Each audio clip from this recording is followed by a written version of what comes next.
Šajā uzdevumā pamēģināsim uztaisīt pavadzīmi. Mums ir gatava sagatave, lūk šāda.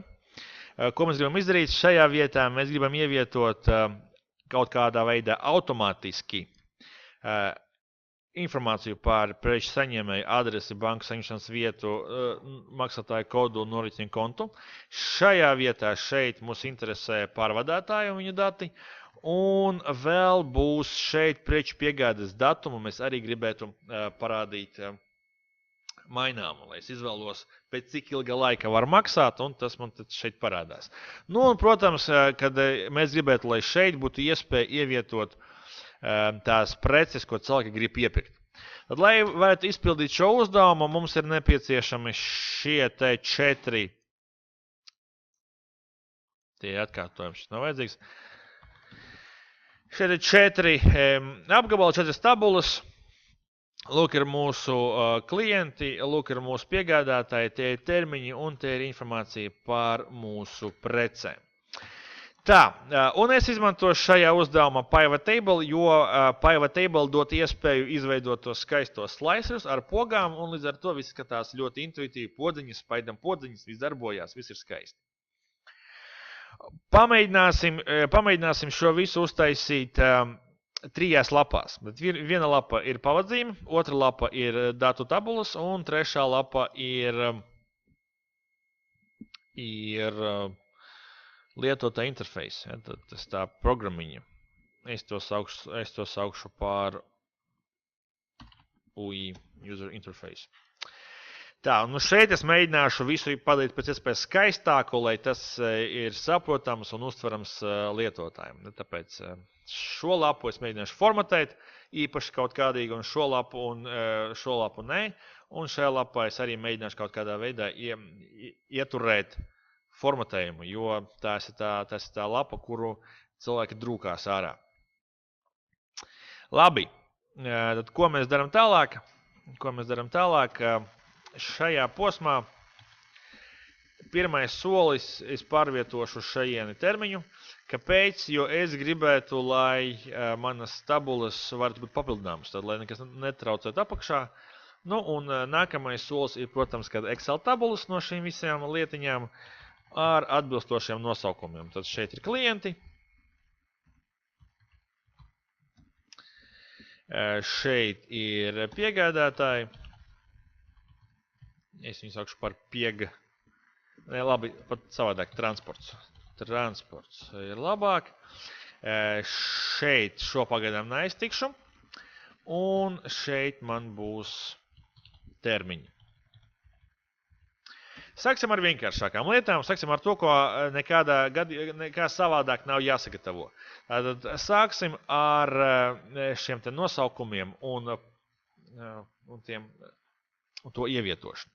Tā, ar ko es sākšu? Sākšu ar, protams, kad es sākšu ar Pivot Table izveidošanu, un es to izveidošu esošā tabula, esošā lapā, pie tam blakus šeit, pašā šablonā, kaut kur iemetīšu, lai viņš man šeit stāv. Labi. Tagad skatāmies, ko es darīšu šeit. Es neizmantošu Pivot Table, lai kaut ko apkopotu. Es izmantošu Pivot Table iespējas veidot unikālus ierakstus. Ko es darīšu? Es paņemšu šeit, man ir vajadzīgs nosaukums, adrese, banka un saņemšanas vieta. Līdz ar to es paņemšu nosaukumu un ielikšu to rindās. Tālāk es paņemšu adresi un ielikšu viņu tālāk tajā pašā rindā. Paņemšu arī banku, tas ir bankas aktivizēts, ielieku viņu šeit, un pēdējais saņemšana vieta arī apakšā. Lūk, tad kā mēs redzam, esmu salicis tekstu, ko es šeit gribētu redzēt, bet ir neliela problēma. Problēma ir tāda, ka man ir daudz lieku tekstu. Man vajag vienmēr vienā brīdī tikai vienu gabalu, nevis visus gabalus, kas man ir. Un tieši tāpēc šajā brīdī man palīgā nāk slicers. Es aizēju uz Analyze Insert Slicer, izvēlos kritēriju, pēc kura es izvēlēšos, ko rādīt, un tas, protams, ir nosaukums. Okay, un lūk, esmu dabūjis to, ko es gribēju. Tālāk šeit Ja es izvēlos, ko es gribu, es redzu to, ko man vajag. Galvenais solis ir izpildīts. Esmu atradis veidu, kā izdabūt ārā no pivota tikai to, kas man ir vajadzīgs. Vispārējais ir primitīva noformēšana. Ar ko es sākšu? Pirmais, protams, ka es tikšu vaļā no grand totaliem, jo man nav vajadzīgs grand total šajā gadījumā. Design, report layout, grand totals of for rows and columns. Okay. Šajā uzdevumā es nelietošu tabular form, jo man tieši ir svarīgi, lai šie teksta gabali būtu viens zem otra, nevis rindiņā, kā tas būtu, ja es lietotu tabular form. Tāpēc šo es atstāju kā ir in compact form, kā gribēju. Tālāk, kas vēl šeit ir lieki? Lieki ir šīs ieraksts row labels un lieki ir mīnusiņi. Kur mēs ejam, analyze, show, un šeit jūs neticēsiet, jūs varat tikt vaļā ne tikai no mīnusiņiem, jūs varat tikt laukā arī no virsrakstiem. Un jums paliek pāri tikai teksts, kas ir vajadzīgs. Nākamie soļi, vēl kas palika pāri, šīs boltsnes, no kurienes parādījās, un tas, kad mums tā trepīte ir uztaisīta, man arī tas nav vajadzīgs. Ar trepīti izrādās var tikt vaļā ļoti vienkārši home izvēlnē, vienkārši noņemot šo elementu, un jums pazūd trepīti, kurš to būtu domājis. Ar boldiem ir grūtāk, it kā ir jāmeklē tos, un design izvēlnītē jūs redzēsiet šo te row headers, ja jūs to novāksiet, jums pazudīs arī boldi. Lūk, un tagad, ko mēs daram, mēs to izkopējam ārā un liekam iekšā šeit. Lūk tā. Un ir izpildīta pirmā daļa, mums ir atbilstošās vietās, atbilstošās vērtības. Okay. Ko mēs darām šeit? Šeit mēs neko briesmīgi nedaram. Mēs paņemam šo pašu pivotu, vēlreiz viņu izkopējam ārā, vienkārši izkopējam ārā, tas pats pivots. Jūs pamanīsiet, ka ja jūs tā darat, tad šī poga tagad darbojās uz abiem diviem. Un abos divos gadījumos rāda vienu un to pašu. Nu, tagad šajā gadījumā te es atstāšu tikai to, kas man ir vajadzīgs šeit. Tātad nodokļu maksātāja kods un noreiķina konts šādi. Ctrl X, Ctrl V. Ctrl X, Ctrl V. Lūk, viss ir gatavs. Ļoti labi, ļoti labi. Redzam, kas notiekās. Vienīgais, kas šajā jautājumā varētu raistīt problēmas, ir tas, ka, kā jūs redzat, pivot table pēc noklusējuma update'o kolonas izmērus. Pie Buratino ir viena adrese, viņa ir šaura, un tāpēc mums ir šaurāka backkolona. Pie Morosco ir banka ar garāku nosaukumu, līdz ar to mums ir platāka kolona. Tas visu laiku notiekās. Šo arī var atslēgt ļoti vienkārši. Ļoti vienkārši to var atslēgt ar lietojot analyze options, pivot table options, un šeit patī pirmajā logā jūs redzēsiet lūk šo ķeksīti auto fit column width on update. Tad, ja mēs šo atķeksējam, platums paliek tieši tāds, kāds viņš ir, un nemainās neskatoties uz to, ko jūs darat. Ja, ok. Un šeit mēs darām to pašu. Ir svarīgi atstāt ķeksīti otrajā. Redzam, kad pie update arī nemainās, paliek vecais noformējums. Ok. Nu, lūk, tagad viss ir ideāli labi. Viss darbojās tā, it kā nekas dzīvē nav mainījies. Ļoti labi, man viss ir gatavs. Šis te ir uztaisīts. Tālāk, ko es daru ar sliceru, es viņu griežu ārā. Un pārvietoju uz otru lapu. Lūk ir Buratino, lūk ir svētki. Ja, viss darbojās. Tagad tā, uzmanīgi. Ja jūs izvēlēsieties vairāk nekā vienu, tad jums būs šīs situācija. Ja? Tā kā ir savi drawbacki, tad lietotājiem nav jābūt pilnīgi stulbam. Ja? Pie tām ir redzēt, pamaniet, ka viņš izdzēsa visu, kas šeit bija. Ja? Tad tas nav tik jautri. Ja, tad, ja šeit lietotājs izvēlēsies divas uzreiz, tad viņš sačakarēs visu pavadzību pēc tam. Tā, nu es ar pārvadātājiem paspalaisties paši. Tālāk preču piegādes datums. Un šis ir jautrais. Ko es izdarīšu šeit? Sākumiņam es te izveidošu datumu, jo man patīk, kad viss ir automātisks. Tā kā šeit būs datums. Nu, un es viņu mazliet noformēšu, lai tas arī izskatās skaisti. Tātad...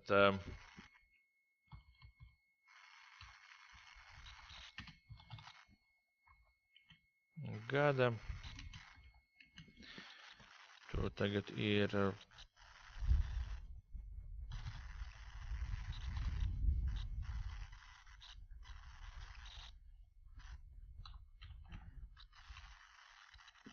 kaut kas tāds.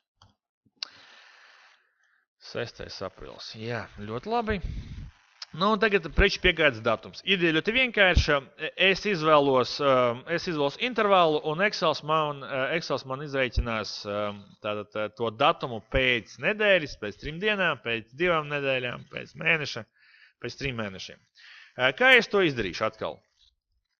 Ļoti vienkārši es to izdarīšu. Izveidošu pivotu, atstāšu šo pivotu tepat. Jo man nav vajadzīgs pats pivots, man ir vajadzīgs aprēķins, ko šis pivots veiks. Un lūk, ko es izdarīšu. Value lodziņā es iemetīšu dienu skaitu. Un kā jūs redzat, pirmais, ko viņš dara, protams, kad viņš summē visas dienas ir 144. Bet, kā jūs jau sapratāt, es ceru, ja es pielieku termiņu kā sliceru, šādi, tad šī summa paliek atbilstošiem gadam, jo ir tikai viens mēnesis, teksts mēnesis, līdz ar to summa no mēneša ir 30. Tas pats ir ar nedēļām, 14, 3 dienām un tā tālāk. Redzēt, ka tas mums darbojās ļoti skaisti. Šo es arī pārvietoju te blakus. Bet tagad jautājums, kā mēs paņemsim šo ciparu un pieliksim viņu klāt šeit, pie piegādes datuma. Nu, mēs jau to esam darījuši vienā laboratorijas darbā. Tas nav briesmīgi, tad es vienkārši līmēšu. Nu, un ko es līmēšu? Es līmēšu teksta funkciju. Teksta funkcijā notiksies sekojošais. Šī šūna plus šī vērtība.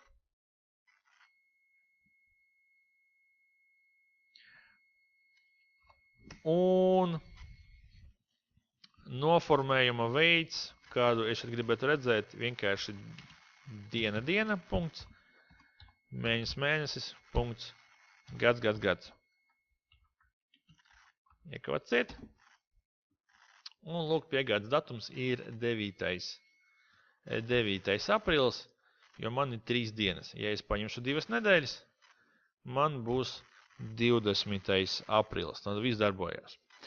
Lūk, tad atkal, kāda šeit ir īpatnība, ka mēs paņemam pivotu, lai viņš izpilda aprēķinu, un pēc tam šī aprēķina vērtību pieliekam citā vietā, izmantojot get pivot data. Ja jūs negribat čakarēties ar get pivot data, jūs varat arī izmantot vispārēju nosaukumu šai šūnai, tātad V3. Jūs varat šeit norādīt nevis get pivot data, bet gan dati izsaukuma zīme V3. Un tad Excel skatīsies konkrēti uz to šūnu, un tas nebūs piesaistīts pie pivota, bet tad pie nosacījuma, ka šeit nekas nemainīs, un vienmēr būs tikai šī viena šūna. Tā, nu tagad pēdējais, pats jautrākais ir šī daļa. Ko es šeit darīšu? Mans risinājums neprasa programmēšanu, līdz ar to es izmantošu sekojošo loģiku. Šo lietiņu es pārkopēšu manā user interfejsā, šeit, un ideja būs tāda. Tad pie manis atnāk klients un pasūta preci. Acīm redzami, ka viņš nevar pasūtīt divreiz vienu to pašu preci, viņš var pasūtīt tikai vienu preci. Tā Excel tabula ar nosaukumu pirkums. Ok, šādi. Nu, te ir formula. Formula ir cena reiz daudzums. Un tagad loģika ir sekojoša. Kas notiek? Atnāk cilvēks, pasaka, ka viņš grib Vivatonu. Vivatonu 10 gabalus. Es ierakstu. Tālāk. Atnāk, pasaka, stringisi gribus 45 gabalus. Es pierakstu. Tālāk, ko vēl paņemsim? Tu šeit nezinu. Volustoku. To es varu izrunāt. Gatavs. Tālāk. Kad es to visu esmu izdarījis, manā pavadzīmē ir jāparādās tikai tām precēm, kuriem daudzums nav 0. Tad nevis kaut ko pats izvēlos, bet es sarakstu daudzumus, un manā pavadzīmē parādīsies tikai tas, kam ir daudzumi, un kam daudzuma nav, neparādīsies. Un tā būs mana izvēle. Tā kā preču nav daudz, es sev varu atļauties izveidot šādu pavadzīmi, un es to arī daru tagad. Ok, labi, tad kas notiek tālāk? Tālāk ir sekojošais. Šajā posmā šeit es izveidoju tukšumu. Tik garu, cik maksimāli varētu būt preču. Kāpēc es to daru? Jo, kā jūs redzējāt iepriekšējā gadījumā, ja paivads ir pārāk liels, viņš pārraksta to, kas ir apakšā. Un raksta visu un tādā veidā dzēš visu nost. Es negribu, lai tā notiktu, un tāpēc es šeit atstāju tik daudz vietas, lai, ja pat nopērk visas preces, joprojām pavadzīme netiek izdzēsta, un nekas apakšā netiek sabojāts. Tā, nu es pārbaudīšu, vai man tiešām viss ir izdarīts, vai tiešām izmēri ir pareizi. Jā, pilnīgi der. Šādi. Ok. Labi, tad pirms es kopēšu kaut ko uz šejieni, es izveidošu paivetu tepat blakus un pēc tam viņu pārkopēšu iepriekšējā lapā. Ok, tad Alt NV, taisam to tepat. Ok. Nu, un tagad skatāmies, ko es daru. Es pasaku, ka preču nosaukums ir rindas. Šādi, un man ir viss rindas gatavs. Tālāk. Man ir vajadzīga cena un daudzums, es šo cenu un daudzumu iemetu šeit blakus, un man ir vajadzīga summa, es to daru tāpat. Kāda šeit ir galvenā ideja? Kāpēc tas darbojās? Tas darbojās tāpēc, kad pie konkrētā kritērija ir tikai viena pareizā atbilde manā tabulā. Man nav tabulā divi goldingi. Tāpēc, kad es viņu apkopošu, Excels neko man nebojās. Viņš man rādīs tieši to cenu, kas ir tabulā, jo ir tikai viena cena, kas atbilst vienam produktam. Tāpēc šeit visu var lietot sum of cena, šeit nomainīsim uz sum of daudzums, lūk šādi, un šeit paliek summa. Ok, viss darbojās. Mazlietiņi paspēlēsimies ar noformējumu. Šajā uzdevumā man tieši vajag, lai tā būtu tabular forma, jo man ir vajadzīgs šis nosaukums. Es šo te arī atstāju. Tālāk, man nav vajadzīgi grand totali. Es tos izmantošu automātiski ar sum funkciju vēlāk, tā kā es grand total noņemšu. Šeit man gribētos, lai būtu rakstīts tomēr kaut kas skaists. Tātad cena atstarpe, daudzums atstarpe un summa atstarpe. Šādi. Nu un pēdējais, es gribu, lai šajā pavadzīmē būtu tikai tas, kam tur ir jābūt, tikai tās pēc, kuras esmu izvēlējies. Tāpēc es izmantošu šo filtru, un te vēl atrast label filters, un tas ir label filters, tas ir tie labeli šeit, un vēl ir values filters. Un value filters ir, protams, ka viss, kas ir pa labi, cena, daudzums un summa. Tad, ko es no šī paņemšu, kā jums liekas? Tad value filters, kuru no filtriem es paņemšu, lai man paliek pāri tikai tie daudzumi, kuri ir, un pazūd tie daudzumi, kuri nav. Ko no šī visa ir jāpaņem?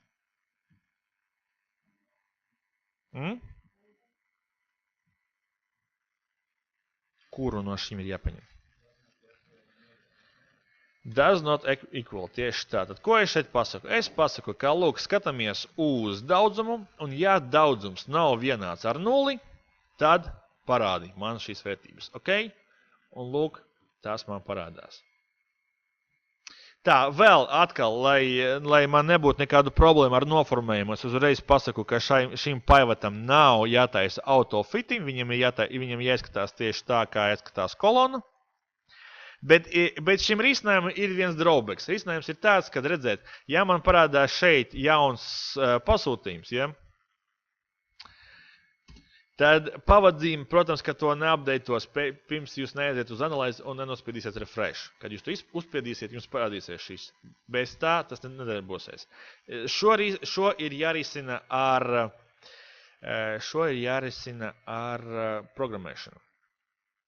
Ja, ir jāmēģina tikt vaļā kaut kā programmēšana. Tālāk, ko es daru? Ctrl X un kopēju to šeit. Šādi. Var novākt šeit, var novākt rāmīti vai atstāt kaut ko skaistāku. Šādi, kā jūs gribat, var jau spēlēties. Jā, nu, tagad skatāmies, redzēt, vēl ir problēma ar šo tukšumu. Un atkal, te nav skaista risinājuma. Bez programmēšanas šeit neko nevar izdarīt. Jā, tad pirmais, ko es izdarīšu, jā, es apēķināšu summu. Un es to uzrakstīšu skaisti. Šādā veidā. Tātad man te būs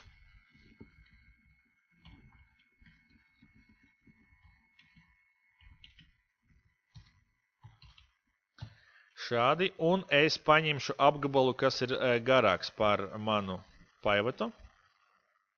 Šādi.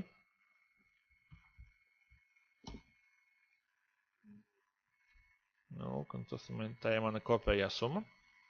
Izskatās, ka ir pareizi. Nu, un ar šo lietu šeit es saku, es nevaru atrast savādāk risinājumu, es vienkārši šo paslēpju. Ļoti briesmīgs risinājums, bez programmēšanas es to daru. Jā, un lūk, man ir pavadzīme. Drawbacki. Acīm redzamais drawbacks ir kāds, ka ja man šeit parādās vēl pāris preces, jā, tad šeit kaut kas notiekās, un šeit kaut kas notiekās, tad, protams, kad pat ja es nospiedīšu šeit refresh, tas man te neparādīsies, jo tas ir paslēpts. Man ir jāatslēpi visu un jāpaslēpi vēlreiz, bet tagad pārējo. Šo posmu var mēģināt automatizēt ar programmēšanu, kas strādā pēc principa, ja šajā stabiņā kaut kas izmainās, refrešo pavadzīmi un haido nevajadzīgo. Ja? Bet, jebkurā gadījumā, esam pabeiguši šo te tabulu. Pēdējais, ko te vēl varētu izdarīt, ja, kas man patīk darīt šādos gadījumos, šeit vēl varētu pie view noņemt gridlines, noņemt headingus, noņemt formulas, jo cilvēkam šeit nav neko jādara. Vēl baigi krūti izskatās, ja jums šeit ir podziņa, PPR. Okay. Un ko šī podziņa dara ar hyperlink? Hyperlink viņa mani nobīda līdz pavadzīmei. Šādi. Super. Šeit mēs varam izdarīt to pašu, novākt nevajadzīgo un uztaisīt vēl vienu podziņu. Vēl viena podziņa. UI. Šādi, un te ir hyperlinks, kas mani aizved atpakaļ. Ļoti skaisti. Nu, un pēdējais, kas vienkārši noraujas jumtu visiem, kuri nezin, kā tas darās, File Options. File Options šeit pie Advanced, ja jūs brauksiet pietiekami daudz uz leju, jūs ieraudzīsiet lūk šādu iespēju, kad jums ir Display Option for this workbook. Show Horizontal Scroll Bar, Show Vertical Scroll Bar, Show Sheet Tabs un tā tālāk. Mēs noņemsim tabus, mēs negribam viņus redzēt, un mēs noņemsim, Kuru mēs noņemsim? Horizontālo, jo mums nevajag bidīties paliet pa kreisi, mums jābīdās uz leju uz augšu. Ok, redzam, viss pazūd. Tas izskatās pēc parastās programmiņas. Cilvēks var pārvietoties tikai tur, kur viņš var pārvietoties. Tad uz šeieni un atpakaļ. Var šeit spaidīt pogas, skatīties, kā tas kaut ko maina un atpakaļ. Un vairs nav nekāda cita iespēja. Protams, ka ja viņš zina, ka ja var lietot Control Page Down, Page Up, tad viņš var pārvietoties pa šītiem nelietojot peli, bet ja viņš nezin, tad viņš nezin. Šeit pie options var pastrādāt pie noformējuma, lai tas viss izskatās skaisti un romantiski.